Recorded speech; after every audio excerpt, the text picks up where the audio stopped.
Great to see everyone tonight. I am Debbie Schwartz, founder of Road to College and Paying for College 101 Facebook group, and I am here with Brad Schiller, the co-founder and CEO of Prompt. This is, I can see by the crowd, which is great, that this is the time when it's kicked in for families that it's time to focus on essays. So tonight's going to be a good night to get information and get some questions answered. And we have some sample essays that we're going to review. Brad, if you don't mind introducing yourself while you do that, I'm going to stream this to Facebook. So if anybody else is there watching, that they can see it. Sounds good, Debbie. So my name is Brad Schiller, founder and CEO of Prompt, college admissions essay coaching company globally, working with thousands and thousands of students per year, including hundreds of Road to College families, I think, at this point. That's why I'm here. We do a bunch of these sessions, and we're going to be talking about college admissions essays and like what you should be doing right now, and in particular focusing on what colleges are actually looking for in the essays, how you can be approaching this right now. We're going to talk a little about our essay coaching. We're going to look at some examples of drafts of essays that people have brought in. So lots of fun stuff, lots of things that cover this evening. We are very much looking forward to rolling. Debbie keeps me honest as I go through, because I tend to forget a few things here and there that I should be talking about or speaking about. So she always chimes in. Couple of other things, housekeeping items. One, if you have any questions, drop those into the chat. Okay, we will take them as we go. Number two is now I want you to drop into the chat. Number one, name. Number two, where you're from. Number three, where are you at in the college essay process? So do you have a draft? Have you not? Has your student not started writing a draft? I think we have some students on this call as well this evening. And then the fourth thing is how confident are you in your current draft of your essay? Or if you don't have a draft of your essay, you can drop in how confident are you that you're going to be able to write a good essay on a scale of 1 to 10? So that's basically the general gist of it. We got a lot of people from all over the place. So we got some first drafts, we got no drafts, we've got some tweaking, we got thinking about topics, all sorts of, all over the place. And it's okay to have not started, okay? Because what we typically find is that most students, when they learn a lot of the information we are sharing this evening, a lot of them kind of start over again, right? So they might have been thinking about their topic for a long time, but then they might realize that that topic may not be the exact one they should be looking for. All right. So here we go. So, Brad, before you start, I just want to say thank you for the people. There are people, we got a good number of sample essays. And just so if you're wondering, we are going to get to them. I sent them to Brad. He's going to pick whichever one he wants to. We randomly select some. I have 4 up on my screen, and whichever tab I end up on, that's what we're going with. Okay, so we will do that after a few slides. Well, it's important before we actually talk about the essays for us to actually talk about what colleges are actually looking for, right? And what we're supposed to be writing about in essays. So you can evaluate them yourselves. Okay, cool. Let's rock and roll. I'm assuming everybody can see my screen now. We're going to be talking about how to craft essays that actually stand out, right? As we like to say, we like to make your applications impossible to ignore. Okay.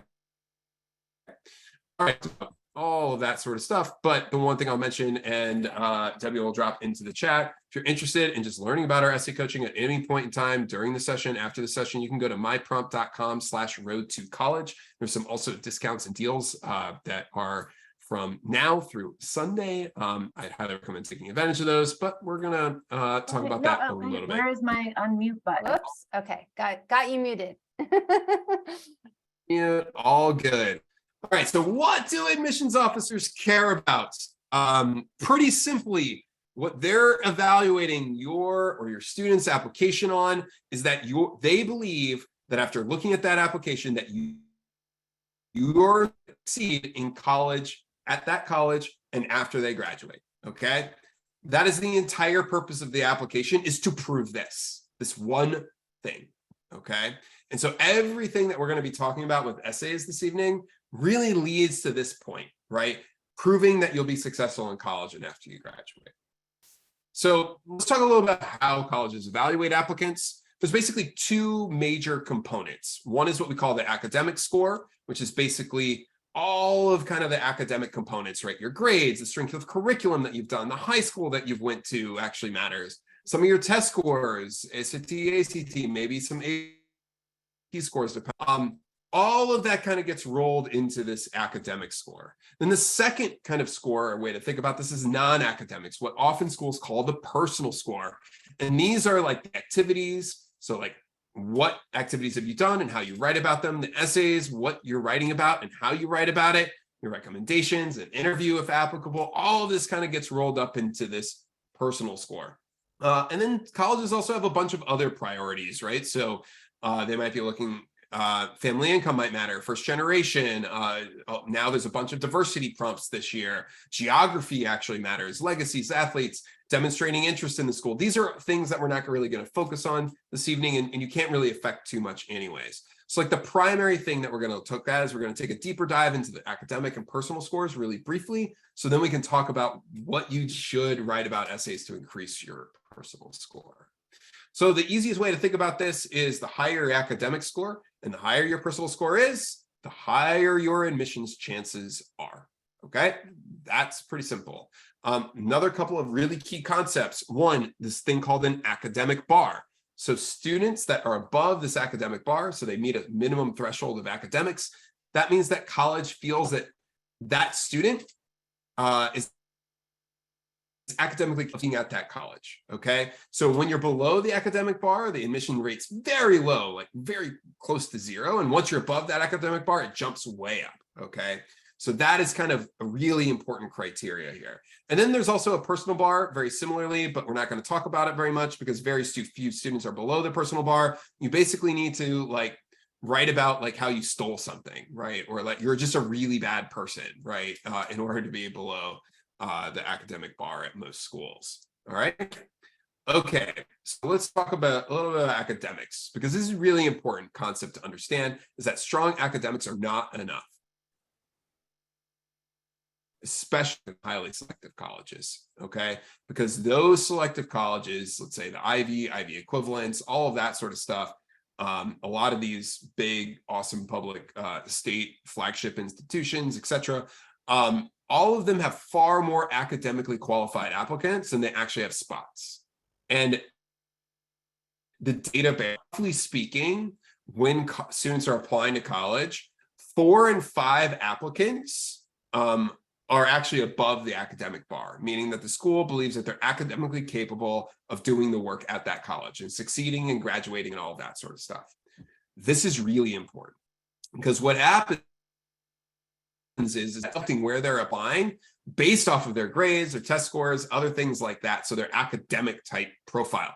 And this 4 and 5 number doesn't just go for like University of Michigan or Georgia Tech or all of those, right? This is like the actual data from like Harvard, okay? So that means that like Harvard, for example, has 60,000 applicants a year. They think 50,000 of those applicants are actually academically capable of doing the work at Harvard. They accept 2,000, all right?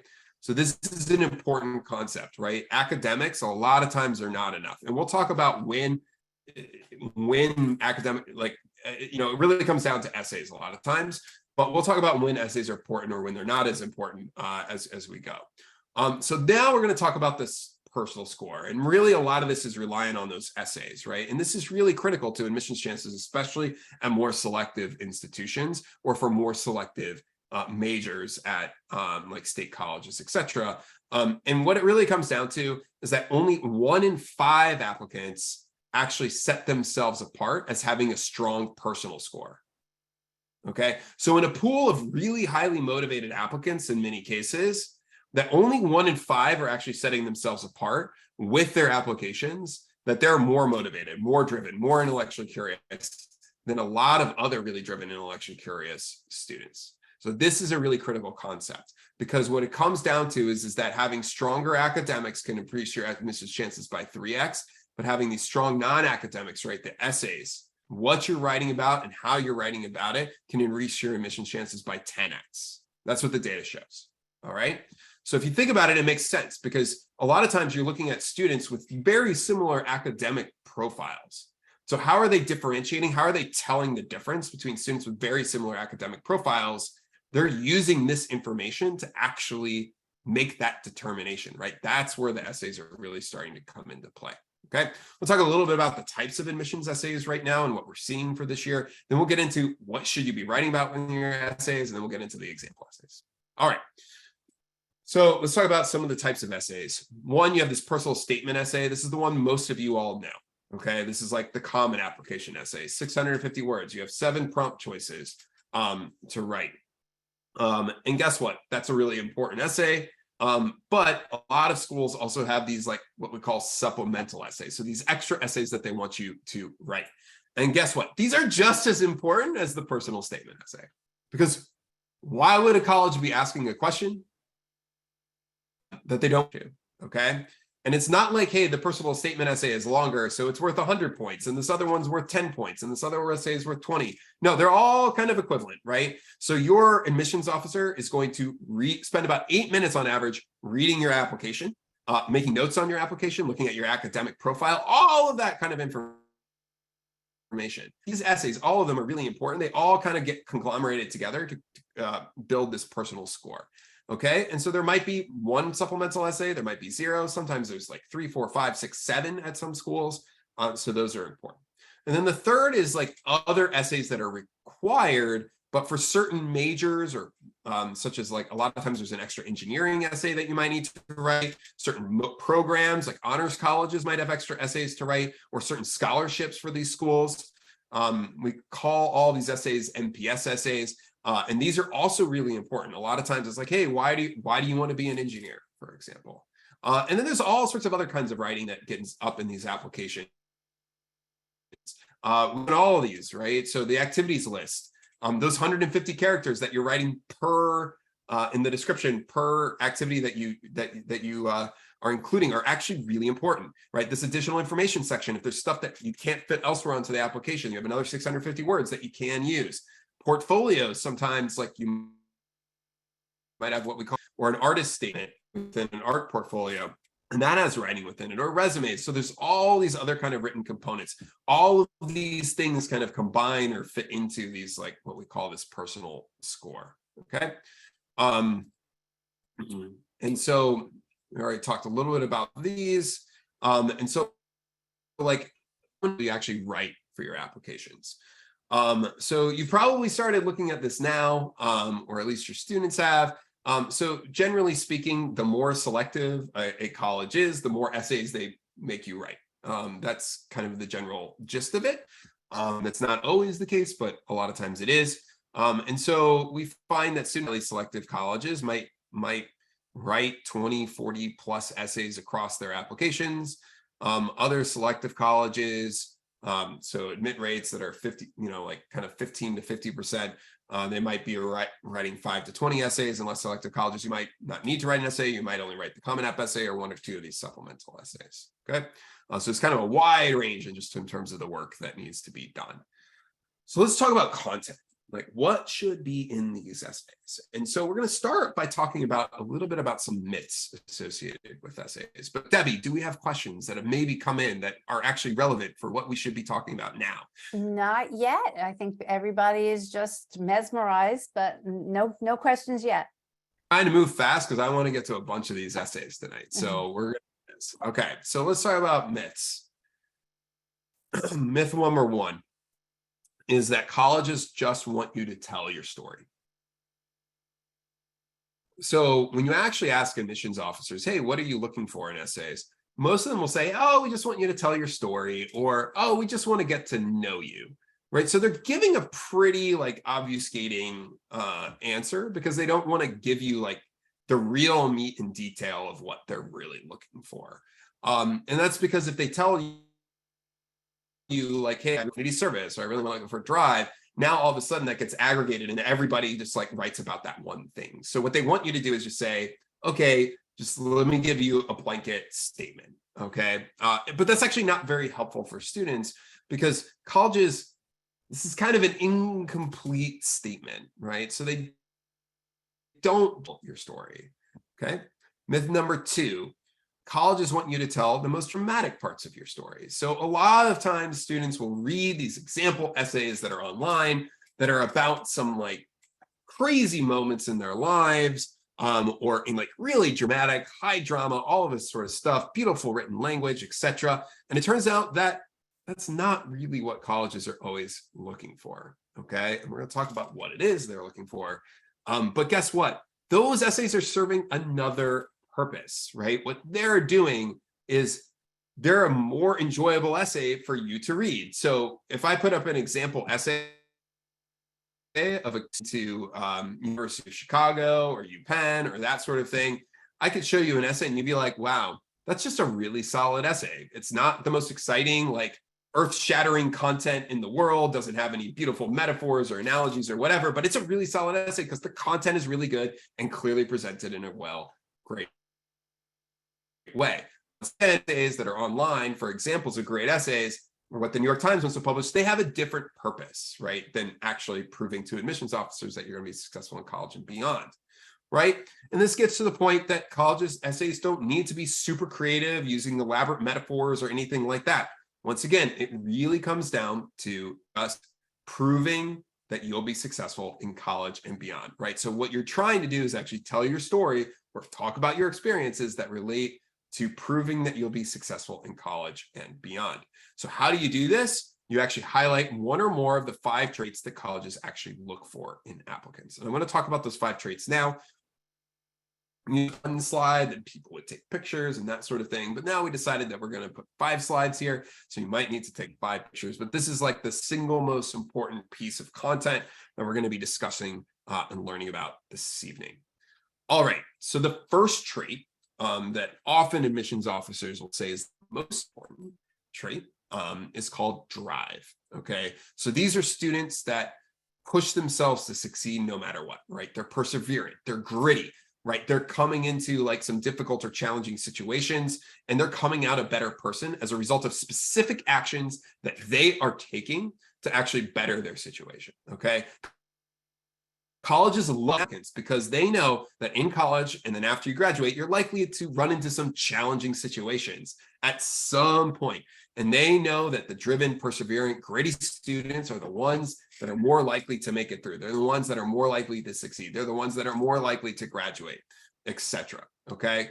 Colleges love driven students. So I was talking to the dean of admissions from MIT a number of years ago about the 5 traits. And he's like, hey, the one that stands out the most to us is drive. And the reason why drive really stands out is because when we're evaluating applicants in a pool of really just like the most driven applicants in the world, driven students in the world, we're looking for the students that are unusually driven.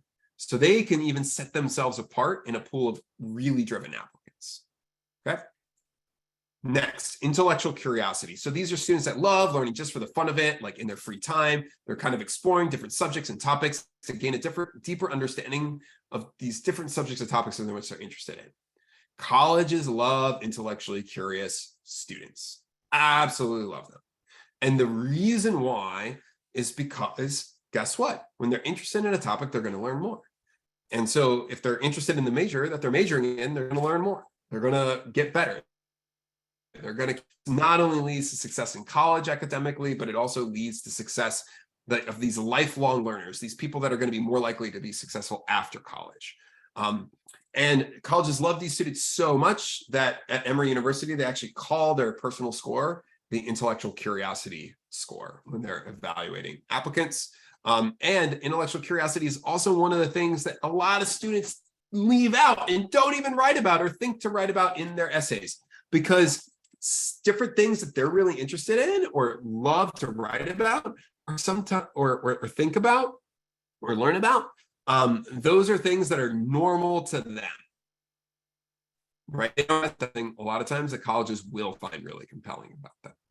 The third is initiative. So these are students that are really tend to be very entrepreneurial. They're not really willing to accept the status quo. Any organization they're a part of, they're seeing like, hey, there's a way to make this better. They're identifying ways to make it better, but they are actually taking actions, right? They're making things better. A lot of times these students that are taking the initiative, these are the leaders, whether or not they're in a formal leadership role or not, they're the ones that are getting stuff done. Colleges love these types of people because guess what? When they land on campus, usually they leave that campus much better than when they got there, okay? So super important. Students take the initiative. Then we have contribution. So these are students that no matter what group of people they're a part of, they make that group far better as a result of them being there. Colleges love these types of people. And the reason why they love these contributors is because these are the connective tissue, right? These are the super connectors. These are the people that are part of a lot of different things, know a lot of different people, are well liked by a lot of different people. And colleges know they need these types of people on campus. And why do they need these types of people? Is because they know that a big reason why students want to attend their college community. And these are the connective tissue. These are the critical individuals that make that campus community go and make it better. And then finally, we have diversity of experiences and interests, okay? So schools want students with different life experiences, different interests, different ways of thinking about the world to add unique perspectives to the student body.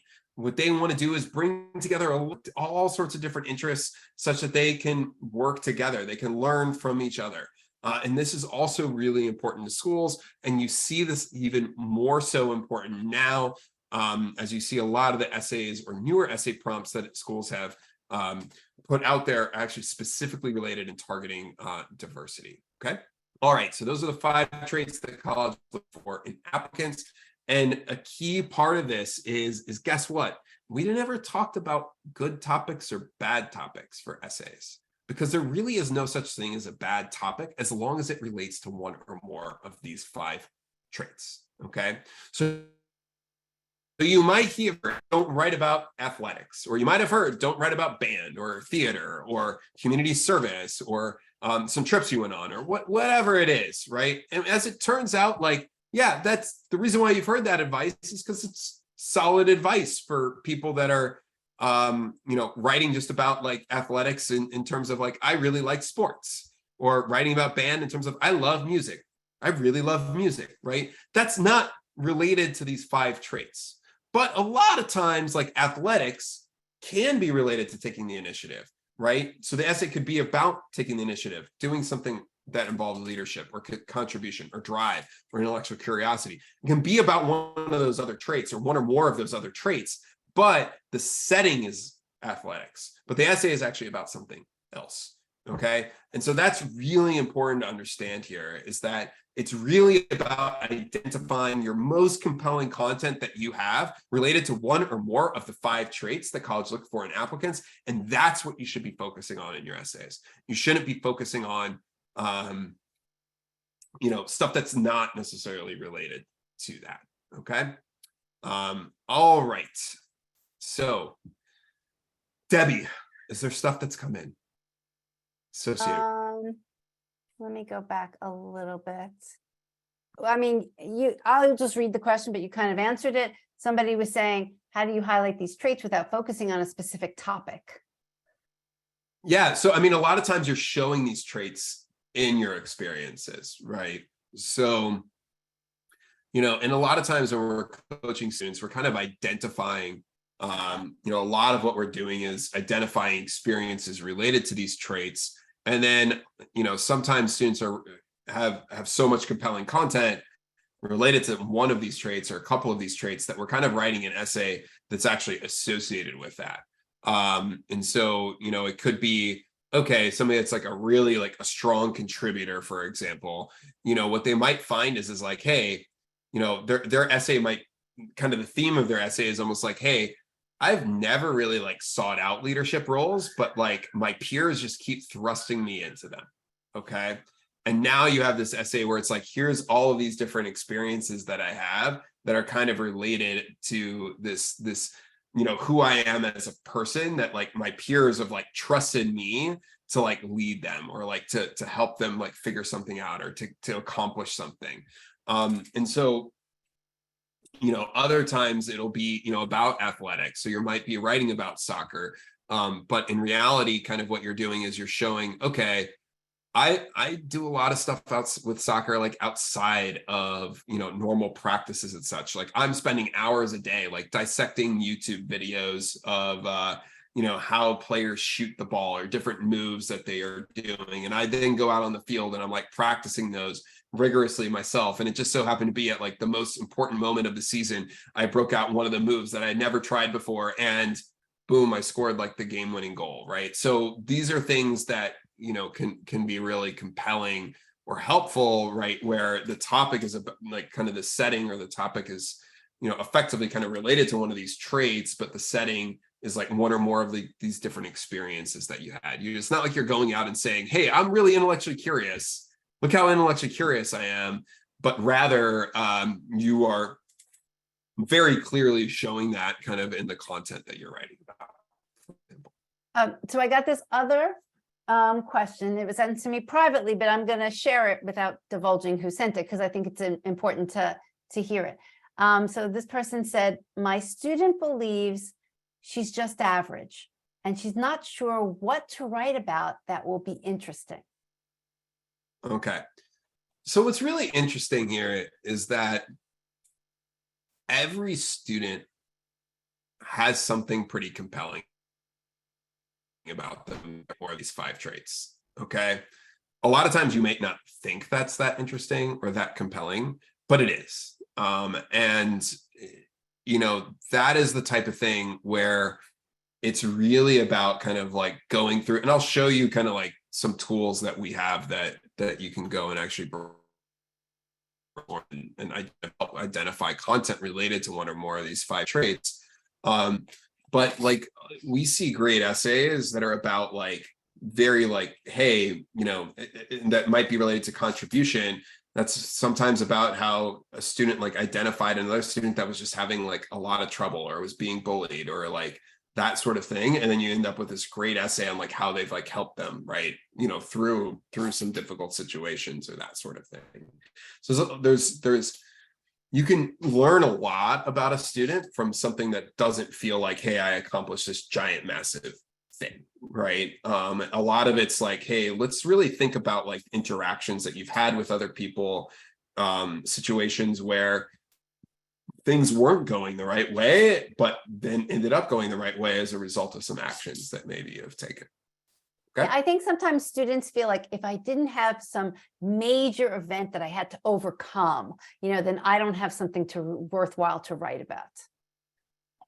Yeah, and that's not the case, right? There's all sorts of times of like personal growth that somebody has that isn't like, Doesn't mean you have to have gone through a bad situation to show personal growth.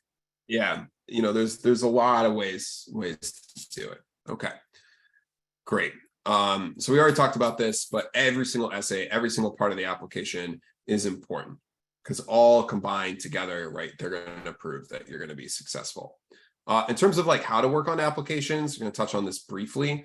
You want to start by planning your content you're going to use across all applications. So don't start by going to the Common App essay, looking at the 7 Common App essay prompts and thinking, hey, I would really like to respond to this one. Like, that's not a good strategy. Instead, what you want to do is identify, here's all of my most compelling content that I want to make sure that gets onto every single application that I write. Then I'm going to select which pieces of content I'm going to write about for my Common App essay first. I'm going to take the other content, I'm going to map it to other parts of the application later. And then what you're going to do is write that Common App essay, and then you're going to complete your application for your top choice school. Okay. And what you're then going to do is work application by application until you're done. That's kind of the best practice. Like, this is the exact path that we follow with students, where the first thing that we do with students is what we call our application plan, right? Which is identifying all of the most compelling content that you have and saying, here's what we need to make sure it gets onto every single application. Okay. That is critically important to start with, versus just kind of sitting down thinking about, hey, what do I want to write for my Common App essay? All right. And that tends to work really well. Okay. After you've done a few applications, a lot of times content becomes relatively similar across applications. So you can kind of derive content for another essay from an essay that was already written. Okay. All right, we're going to talk a little bit about prompts essay coaching now. Then we're going to do some example essays and take questions and go from there. Our goal is to help make your college application impossible to ignore, right? We're the highest rated and most recommended college application and essay coaching company. 98% of the students we work with get into one or more of their reach colleges, and 3 in 4 students get into one or more reach colleges. We work with thousands of students, so we have acceptances, like many acceptances at every college every single year. And over 250 high schools and other organizations actually recommend prompt, and we tend to be half the price or less of comparable options. If you are somebody or somebody you know is eligible for free and reduced lunch programs at school, we have some free resources where you can attend like a free boot camp that we run. And if you attend that, you can even get some free reviews of essays, but we also have a lot of other cool free resources as well. In terms of the biggest values that we provide, we focus on making sure content is really compelling. Writing is very clear. As I said, like these are really fast. Like you want to make sure that you are getting your message across very clearly. And then accountability, right? So a lot of this is like just making sure the students get it done well in advance of the deadlines. But what do we do, right? So we're developing your students' personal brand, right? We're identifying what are they going to write about for every single part of their application. Like what is the thing that we want to make sure students officers really focusing on making your students' ideas concise and compelling. This is so important. When you're writing one of these applications, you only have maybe somewhere between like 800 words and like 2,500 words to make your case. Okay, that's not a lot. And a lot of students have a lot of really compelling content. So much of this is how do we write very concisely? How do we write very clearly, but also making sure that we're including the most compelling content pieces of our application. So oftentimes we find that students, let's say they send us a 650-word draft of an essay. It's like, okay, we can take those 650 words, we can get that into 300 words, and now we have 350 words of more space, right, that we can fill with more content, more compelling things about them.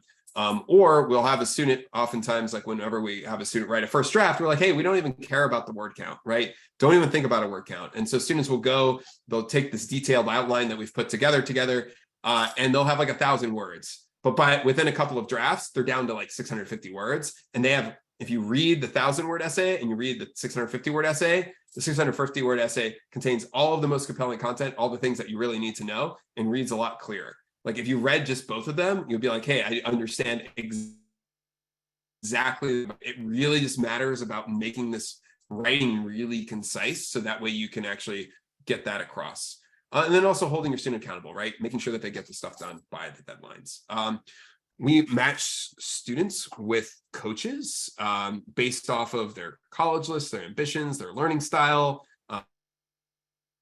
things that come out. That's and we have almost 100 coaches at this point, and they all have awesome, compelling backgrounds. Only 2% of the coaches that apply to be in our network actually make it through our rigorous training and evaluation process. In terms of how we work, you'll have a student success manager, the student success manager kind of creates a personalized timeline with you and monitors your progress, making sure you stay on track. And your writing coach, right, is doing video coaching calls on planning all of your writing, and then detailed written feedback on every one of your drafts. In terms of kind of how we work with students, you can work with us just on the Common App personal statement, and that's on the right. And then, or you can work school by school. So 1 school, 3 schools, 6 schools, or all of your schools. The entire University of California application is considered 1 school for us, because it's the same application across a bunch of different schools. So I just want to call that one out. The most popular one that we have is the 3 schools. So kind of you select your top 3 choice schools, work on those, and then work on the other essays yourself. And then the other one that's really popular is all schools. These are for very ambitious students that are applying to one or like a bunch of like highly selective colleges. So like many Ivy and Ivy equivalent colleges. And then we also just have a lot of students that are just getting the Common App essay support. The one thing I'll just mention is that all of our support is doesn't have limits on it. We have a process that we do follow, but in terms of like, hey, if you need 5 drafts or 6 drafts of your essay or 3 drafts of your essay, all of that's included. And of every essay that you need to write for each of these schools. In terms of what is included in a school, it's every written component of the application. So earlier we talked about different types of essays that you'll need to write. So like the personal statement, Common App personal statement essay, all these supplements, these certain specific essays for majors, programs, scholarships, the activities list, the additional information section, if the student's writing a portfolio, all of that is included when we talk about one school, 3 schools, 6 schools, or all schools, okay? To find out more, you can go to myprompt.com/road-to-college. There's something at the top that says like view deals. You can click there and you can get started with one of these packages. We have a limited time offer through Sunday. But I will highlight 2 things really briefly here. One is that it's a risk-free guarantee. So in other words, if you are not satisfied after your first writing call with your writing coach, you get a full refund, or we'll put you on another writing coach if you want to do that instead. We do that because it just happens so rarely. And then the second thing that I will touch on briefly is like, if this is something you are interested in doing, a lot of students are starting with us right now. And so the first part of the process is to have a call with your student success manager after you fill out some forms. And so if you want to do that, we are filling up very quickly for next week. So I highly recommend, and we're opening up more slots next week for onboarding students and getting them started. But we highly, highly, highly, highly recommend that if this is something you're interested in, take advantage of that this evening or tomorrow. In advance of the deadline Sunday, you can take advantage of it on Sunday. But if you do Sunday, you're probably not going to have your first call with your student success manager until late next week, or potentially even early the following week. Whereas if you're getting started now, I believe we have some slots open for early next week, like kind of all throughout next week. All right.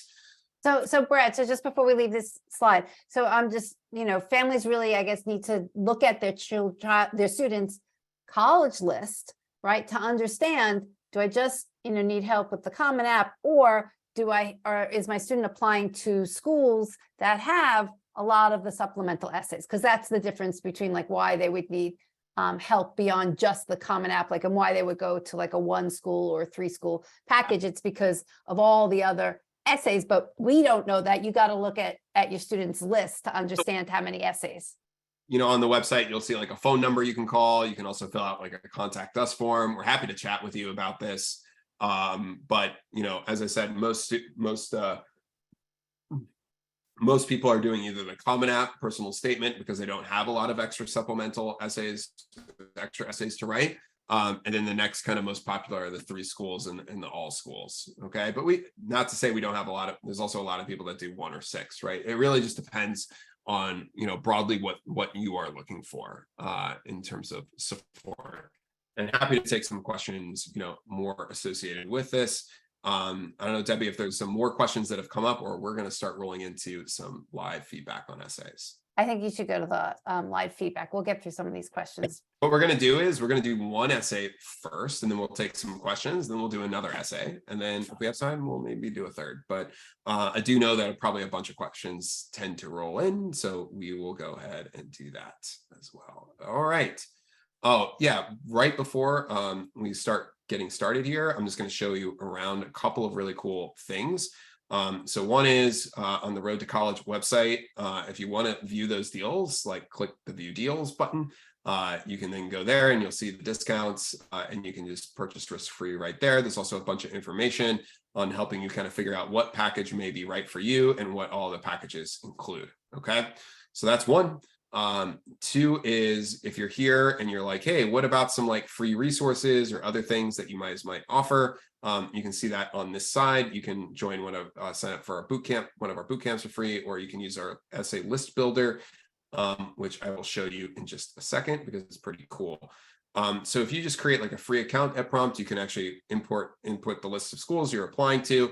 And then you can actually see all the different essays that you need to write for these schools, like Tulane, for example. I can select additional essays that I might need to write for this school here. So if I want to do a certain scholarship or an honor scholarship, or other things like that, you see these extra essays that you may need to write. And then the other thing I'm just going to highlight is this brainstorm essay ideas section right here. All right.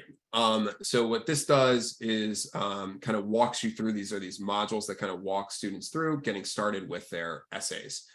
So all of our students, especially for the first one that we call our application plan, which is right here, I highly recommend doing this because it helps students kind of identify like different experiences that they may have related to one or more of the 5 traits, and provide some really good brainstorming and other questions that they need to do.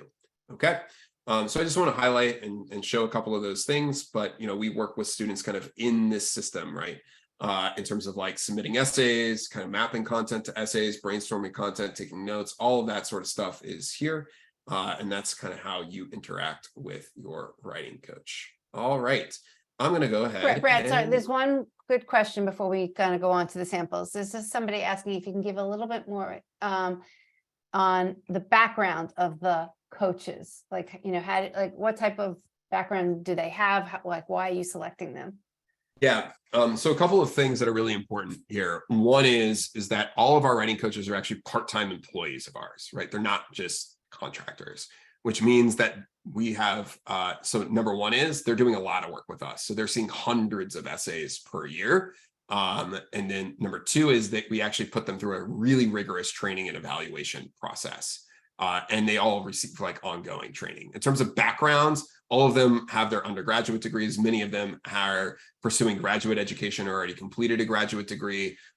We have people that, are in PhDs, postdoctoral work, et cetera, people with a wide variety of backgrounds, whether or not they, we have people that have STEM backgrounds. We have people that are humanities backgrounds, all sorts of different humanities. We have people that, have humanities backgrounds, but are really comfortable with STEM because of their backgrounds. But kind of the common thread amongst everyone is that they're really, really good at helping students plan writing and really good at providing written feedback on essays, right? Because we only accept 2%, right?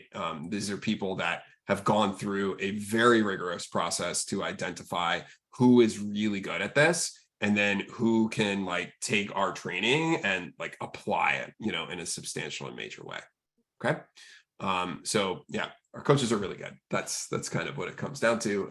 You can see a few profiles like on the website as well. And when you get assigned to a coach, you will also get to see their bio and profile, and you'll be like, wow, this is pretty awesome. Cool. All right. I'm going to pull up an essay. I'm going to read this out loud. And what I'm going to do is I want you all, as I'm reading this, drop into the chat, hey, what did I learn about the student? Like, what should these 5 traits are showing? How strong are they showing on a scale of 1 to 10, for example? And then the other thing that I want you all to think about is, what didn't I learn that I actually wanted to learn in this essay? By the way, I have not read this essay at all. I just put some essays up. That's kind of how I do this. Debbie knows, because I like to do it live. So I have no idea what's about to transpire. So let's go ahead and dive into this. The first time I stepped onto the US Senate floor, I was instantly overwhelmed with the importance of what I was about to do. At 16, I was going to work on some of the most important people in our nation's government. The second time I stepped onto that floor, I was taken by the echoing silence of the chamber. But that didn't last long, as it quickly filled with the sounds of staff and other Senate pages like me beginning the day's work that would place me at the center of bipartisan efforts to pass Senate Bill S.2226, the National Defense Authorization Act for fiscal year 2024, among 17 other bills and 27 resolutions in just 3 short weeks. In many ways, my selection as a Senate page is much like the creation of passing of a Senate bill. First, the bill is proposed, then it's introduced, on the Senate floor, and it's debated and voted on. A bill is proposed. My passion for government processes and politics began in middle school. My social studies teacher unknowingly sparked my interest when they allowed for class discussions and debates about events in US history. They had no idea that this would become my favorite part of class. A bill is introduced. At the end of 7th grade, my guidance counselor suggested that I apply to the Virginia Senate Page program. Unfortunately, the program shut down during COVID, and I didn't get to participate. However, we learned about the US Senate Page program for high school juniors. A bill goes to committee. Waiting to apply for the program was the hardest part. So I sought leadership opportunities in school, sports, Boy Scouts, and more. Then the trend from middle school continued with several high school teachers encouraged open debates on various topics. I enjoyed studying the details of an argument and presenting evidence for my opinions, even if sometimes I chose the unpopular side just to have fun with the conversation. I spent so much of this time deepening my interest in our political systems and processes while gaining my own experiences running for office, standing up for my fellow students, and learning how to be a better communicator. A bill is reported. The time finally came. In the fall of my junior year, I submitted my application. A bill is debated. The U.S. Senate Page program only accepts 30 students from across the country to participate each semester. Half are girls, half are boys. In December, I learned I had not been selected, and I was incredibly disappointed. But in January, I received a phone call stating that an opening became available. As I was waiting for some paperwork, I learned that my slot was given to someone else. It was more upsetting than not being chosen. Clearly, I had lost this debate. A bill is voted on. So I shifted my focus to opportunities at home and at my new school, where I had only been a student for 7 months, and I won. 2 weeks later, I received another phone call. I was selected for the summer session as a U.S. Senate Page. The last time I stepped foot on the Senate floor, I stood tall and proud. It had been a tremendous honor. But what I really learned is that while the passing of a bill can be celebratory, it's the time in committee and debate where the real pride is born. Sometimes we lose, sometimes we have to work more to do while waiting for what's next, and sometimes we just need to be patient. That last one is the hardest, as I'm now counting the days until I can serve as an intern on the Senate floor as a college student and perhaps build my own legacy in our government. All right. So please drop into the chat. What are some of the traits that you saw? What didn't you learn that you wanted to learn about the student? How strong were these traits on a scale of 1 to 10? Do you want to just repeat the 5 traits again, Brad? So Yeah. that So it's drive, intellectual curiosity, and diversity of experiences and interests. All right. I don't see anybody that's kind of dropping that in here. Yep, that is fine. up here it goes.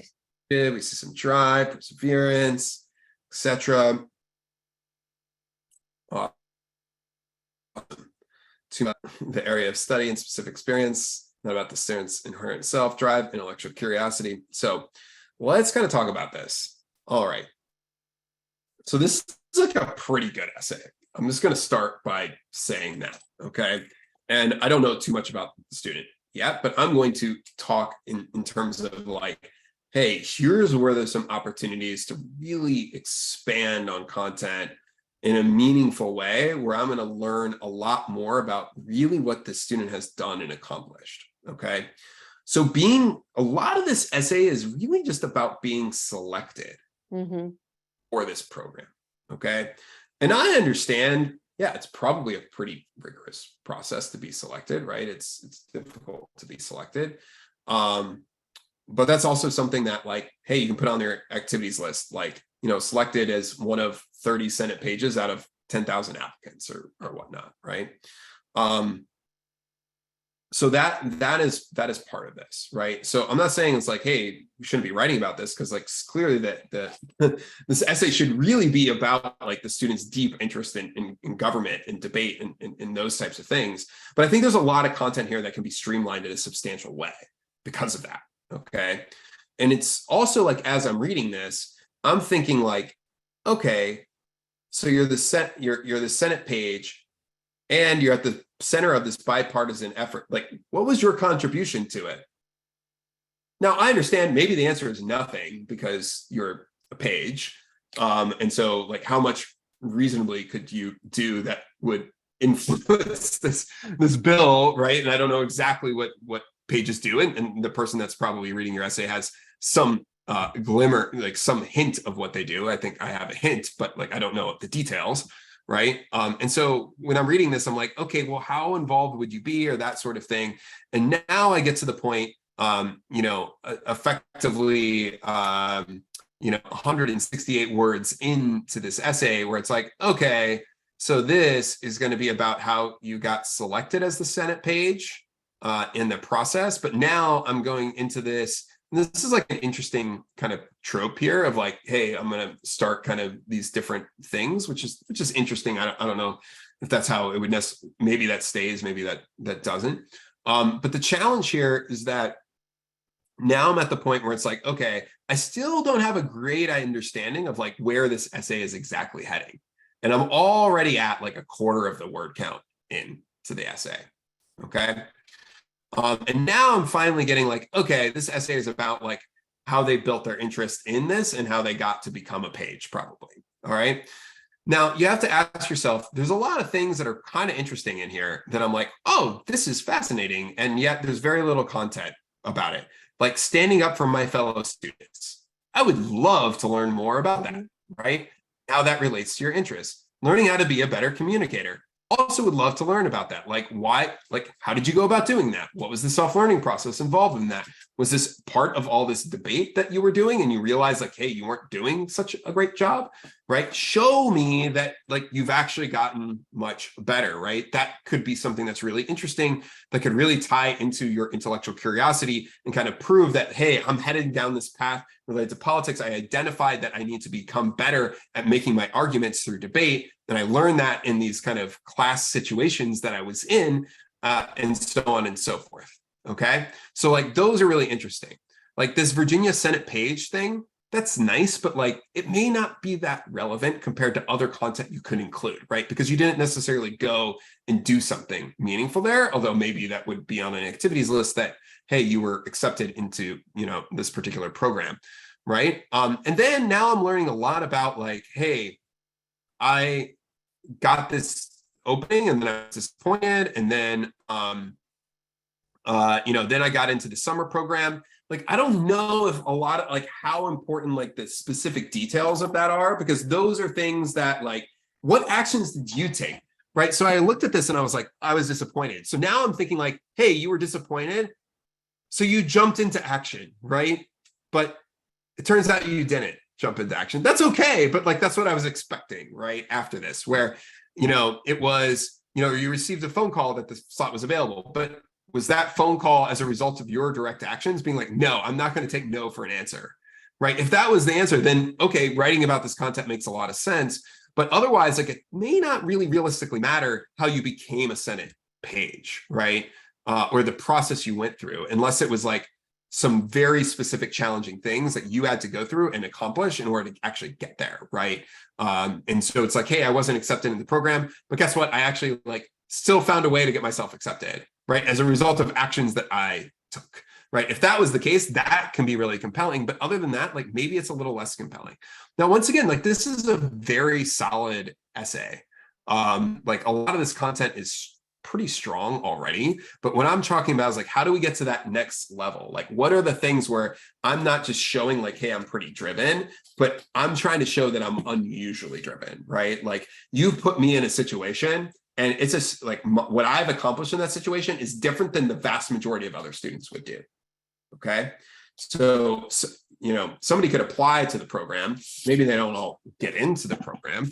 But a lot of people can stand up for your fellow students, but maybe the specific way in this that you did and the specific actions that you took are really compelling, associated with that. And maybe that ties into your strong interest in politics in some way, shape, or form.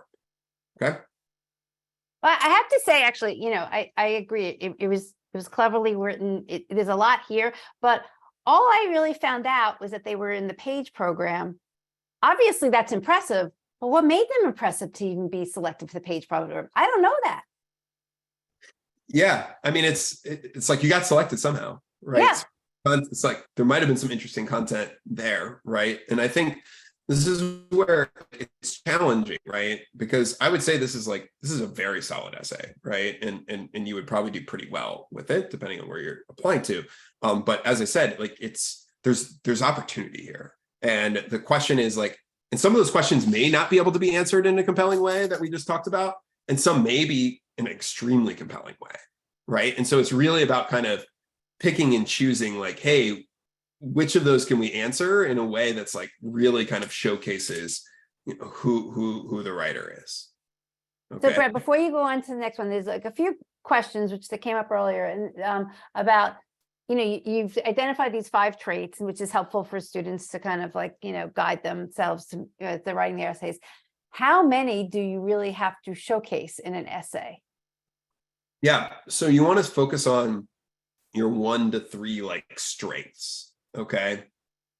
And a lot of times you're focusing on the same trait across multiple essays as you're trying to prove that you're like exceptionally driven.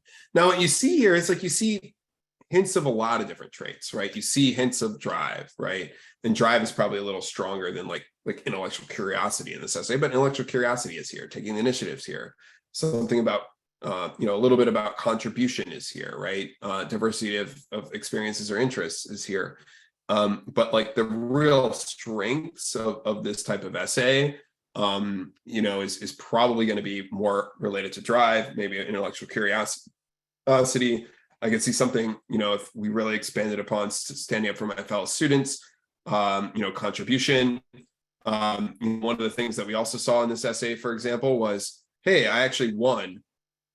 How did you become vice president after only having been at the school for 7 months? That sounds impressive. I would love to know how you actually pulled that off, right?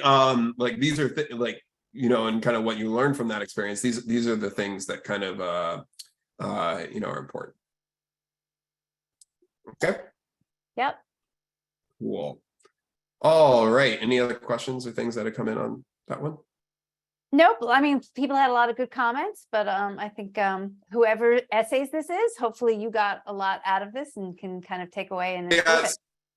I think this is like, you know, as writing coaches, we try to get to a lot of this stuff before, you know, you even write a draft of the essay, or if you've written the draft, you know, it's helpful for us to take a look at it, but also in conjunction with a lot of these experiences that we brainstorm and discuss. Because, you know, we're crafting some like really detailed outlines that you can work from to start the essay writing process, such that you're kind of hitting on a lot of the right stuff from the beginning. Okay. So Brett, before you go on to the next one, there is one other good question. And I'll read it. Does this need to be a formula or academic essay, or should the writer's personality and voice show through their writing, like such as showing their personal humor, viewpoint, and thoughts? So that's that kind of like question about like how creative does the writing have to be? Should you show any humor? Other types of like parts of your personality besides the 5 traits? Yeah, so you want it to be you, the writing, right? Ultimately, and your voice. So if naturally you're just like using humor, like in your writing or in what you're doing, like highly recommend continuing to do that. Now, it's tricky because a lot of times this is writing, right? And a lot of people misinterpret what other people write. So the humor has to be extremely clear, right? What you're accomplishing, right? And a lot of times you can write in just like a very way without having to be like overly creative or verbose or using metaphors or whatever. There's a lot of writing that's done that ends up being extremely compelling to read, that's in somebody's voice, literally just by varying sentence length. So you're like short sentence, medium sentence, long sentence, short sentence, like long, medium sentence. Like there are like ways that you can, you know, make your writing way more engaging and still kind of map to your personality in a substantial way. Like I definitely get a sense of, you know, the student's voice, but it's not like we're saying like, hey, here's this like, you know, specific academic writing formula that you're doing. What you're doing is you're writing a personal narrative still. You're still using your voice, but you're really making sure that you're writing with your audience in mind and what your audience actually really realistically cares about. All right, let me grab another one. And we'll then take some additional questions and wrap up. All right. I am 3 years old and watching ballet dancers in the Nutcracker for the first time. From the moment I saw the dancers waltzing gracefully astride the stage, I was mesmerized and knew that's what I wanted to do. My parents signed me up for beginner dance classes, and little did we know I'd be a natural at dance. Even while in those beginner dance classes, I knew I wanted to be in the Nutcracker. In first grade, I started taking lessons at a prestigious ballet school and academy. I wanted to become more serious and committed to my dance training, or at least as serious as a young child could be about their dance training. I trained at the school for 10 years, playing various roles in the Nutcracker for 5 years. I even expanded my dance roles into shows such as Alice in Wonderland.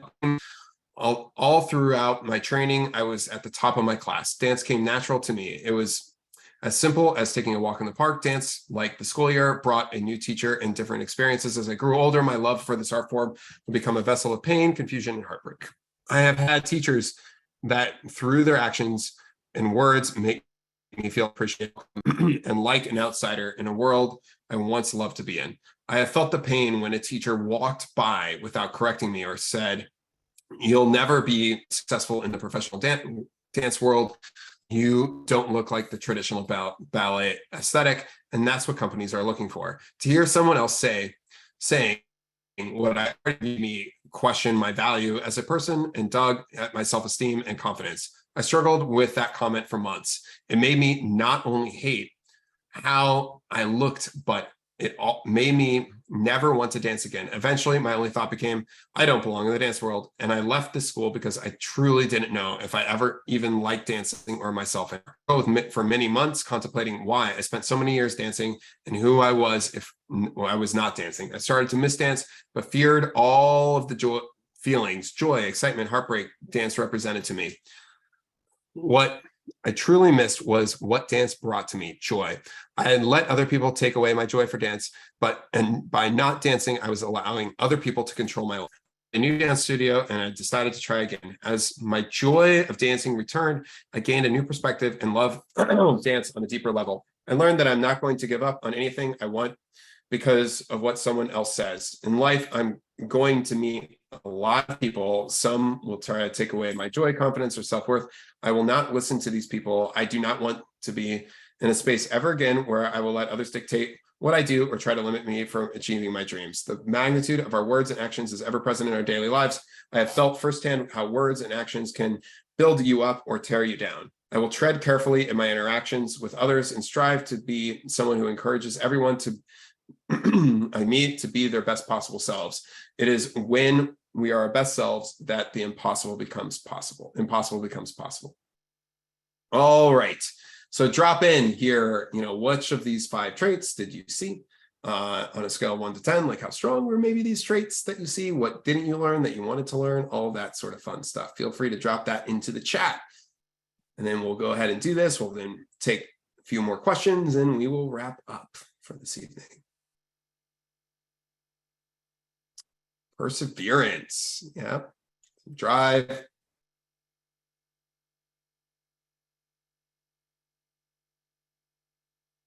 Was this essay too negative? Good question. Okay, so let's kind of dive in here. Now, what's interesting here, what's interesting here, and I'm going to start from the top and we'll go there. I thought this essay was just about how she loved dance, because that, until we kind of got to here, maybe this sentence, I'm like, okay, this is an essay that's really positive about this. And once again, this is 165 of the maximum 650 words is related to that, right? So we're basically like a quarter of the essay in, and I actually really don't understand where this essay is heading.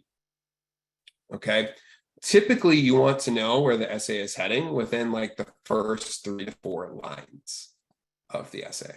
All right. So my first suggestion is like really trying to condense this down. It's like, hey, I've loved dance my entire life, right? But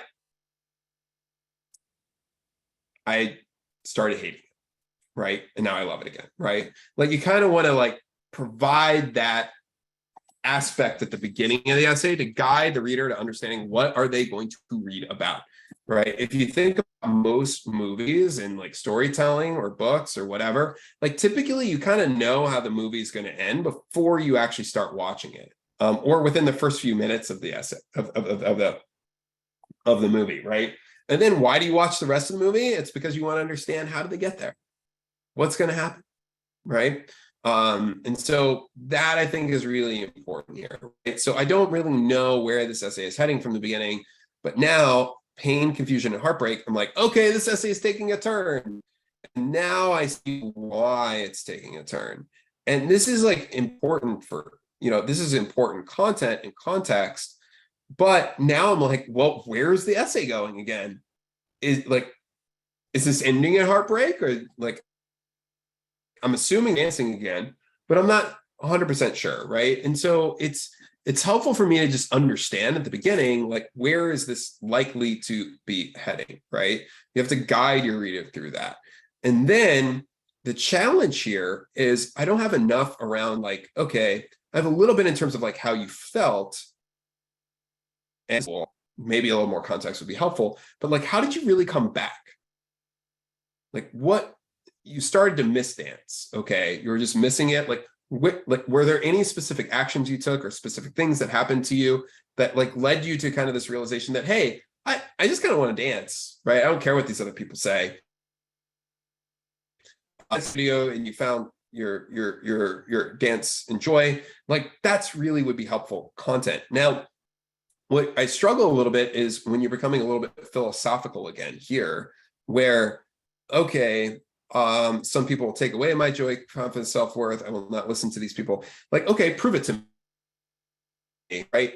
That maybe you should also tie into this essay, or maybe you saw other dancers that were also having these same types of problems that you were able to help in some way, shape, or form, right? And be able to tie this into, either one, helping others, or two, kind of like the world outside of dance and kind of how you've applied these lessons from dance as well. Those are kind of the major things that I would really like touch on here. I think this is potentially a really good topic writing about, provided that we're able to answer some of these questions that we're discussing here. But that's kind of the gist of it. Okay, Debbie, do you have any comments? Which I noticed too, and even like the last sentence, that there were a lot of like cliche type language used in the essay. Should that be avoided?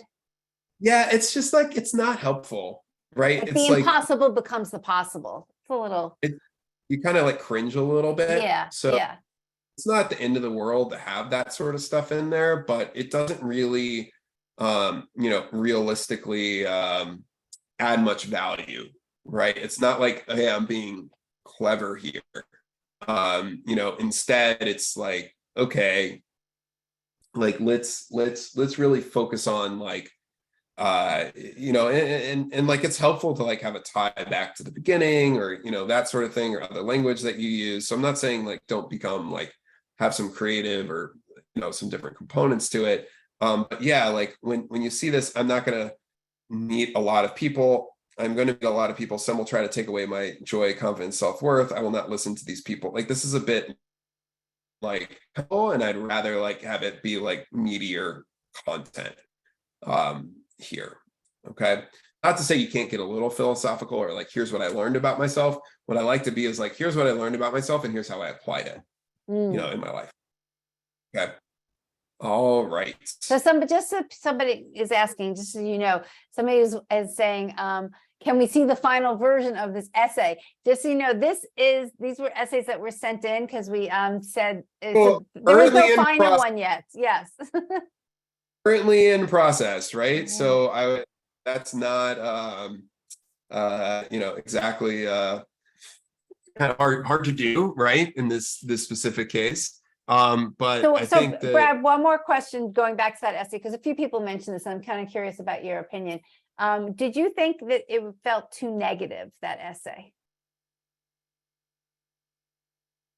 So, I mean, there are probably better ways to write about certain aspects of it, especially like the hey, like that paragraph that was like fairly negative, but I didn't think it was like egregious. Now I would like, I think I and writing coaches would probably have softened language or kind of made a lot of that like a lot more concise and clearer, I think, to the reader, like would be our focus. But just being, the point around like this moment where like you got this like comment that was just like earth-shattering, is something where that like that's okay for that to be pretty negative, right?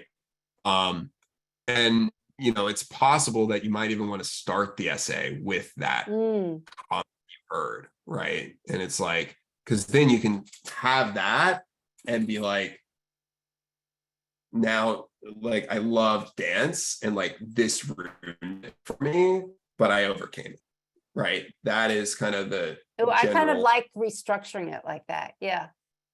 And because like that at least provides, because then you can then your first paragraph is essentially, hey, here's how I came to love dance, right? And make that relatively short.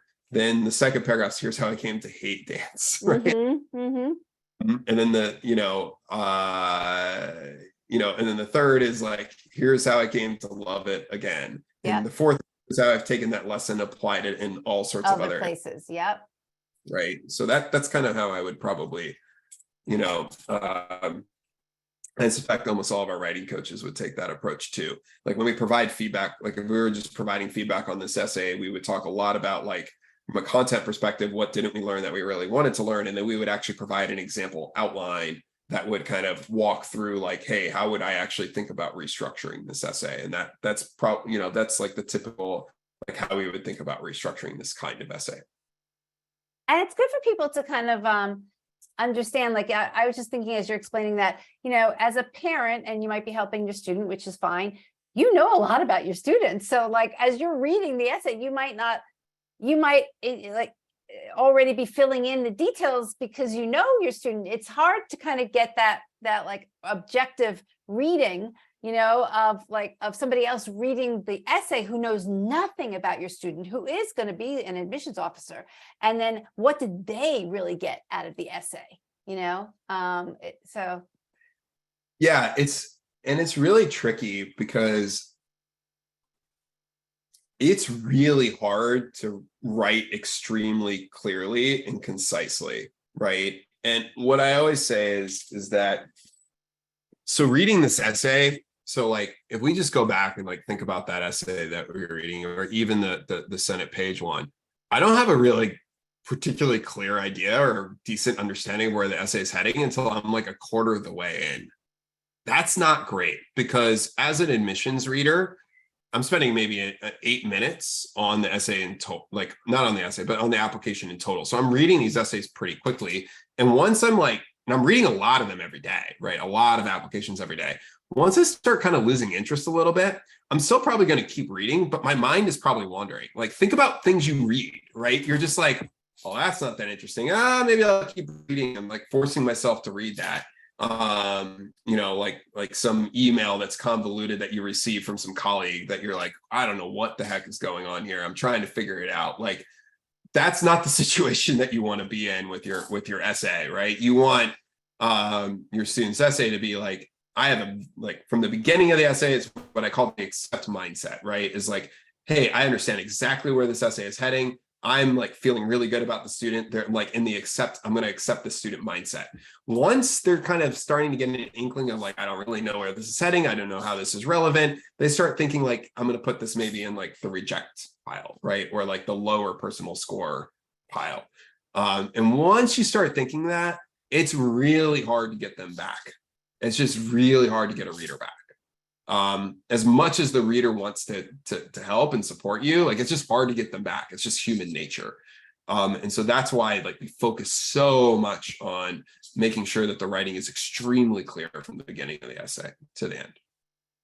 So Brad, there's a question about, can you write the essay in 400 words? So basically I'm going to interpret that to say, can you or should you have the essay be less than the 650 words that they provide you with?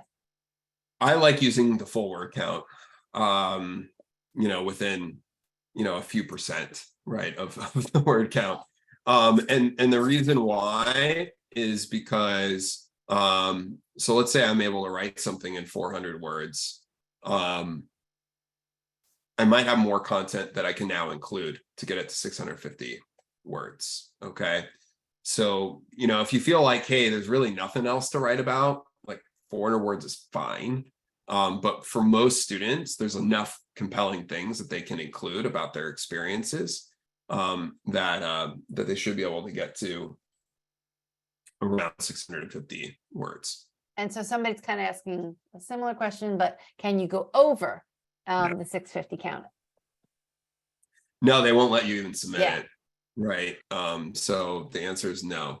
If there's a maximum word count, they really are sticklers on maximum word counts in the Common App. Right. This is an exercise in helping people, like, in making sure that students write really concisely. And it just so happens that in school, basically most students are like, hey, write a 5-page paper. And they're like, oh, I'm at 3 pages. I got to figure out some random stuff to include to get it to 5, right? Like that's the opposite of a college admissions essays, where it's like everything is about like, how do I like fit a lot of content in a short space in a really clear, concise, and compelling way. There's another question about should you speak directly to the reader, like as a second person voice, as opposed to like speaking as like I, the student? No, you want to use first. You're like, this is you, right? So you're writing in first person. You're not writing in third person or person, whatever it is. Okay. All right. So anyways, as we were talking about, and if Debbie has any other really important questions that have come in, we'll take those. But highly recommend, thinking about essay coaching. It's not too late to get started. It's kind of middle of the pack or late middle of the pack kind of at this point. But we have people that start like just a couple weeks before the deadline. You don't want to be those individuals, but getting started now is a great opportunity. Trying to get done with at least your application for your top choice school by kind of early mid-September timeframe will be really helpful, because over 90% of all applicants submit their application in hours of the deadline. And those are students that often are kind of waiting, like they've been perseverating on their essays. So they've been waiting kind of to the last minute. They've been procrastinating. They might have their Common App essay done, but they're like scrambling for their supplements at the last minute. And guess what? Like those are not the situation you want to find yourselves in. So if you have a student that's been like kind of putzing around on essays the whole summer, hasn't really started, that sort of thing, like that's a potential opportunity that's like, hey, let's just get this done. Like, let's think about writing, working with a coach, or, you might be applying to really a bunch of highly selective programs and you're like, hey, we have a very strong, difficult curriculum this semester. And we want to make sure that, we finish these applications really well and very efficiently. That's another kind of good way to engage with us. All right. So Brad, one last question, maybe just to clarify, because I wrote it to some people, but you can just describe it. The Common App package, does that include supplemental essays or not? No, the Common App is just the Common App essay. Okay, it does not include any supplements. You need to work on 1, 3, 6 or all schools in order to do supplements for that. The 1, 3, 6 in all schools also does include the Common Application essay. We sometimes get questions associated with that. If you have any questions specifically for me, my email is brad@myprompts.com. I'm going to drop that into the chat. You can feel free to send that over. You can also find our number on the website.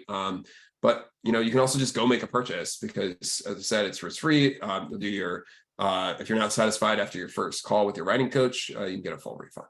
All right. So they can actually, they have a phone number they can call if they have questions about kind of which. A lot of contact us form, and they can pick a time for us to call them.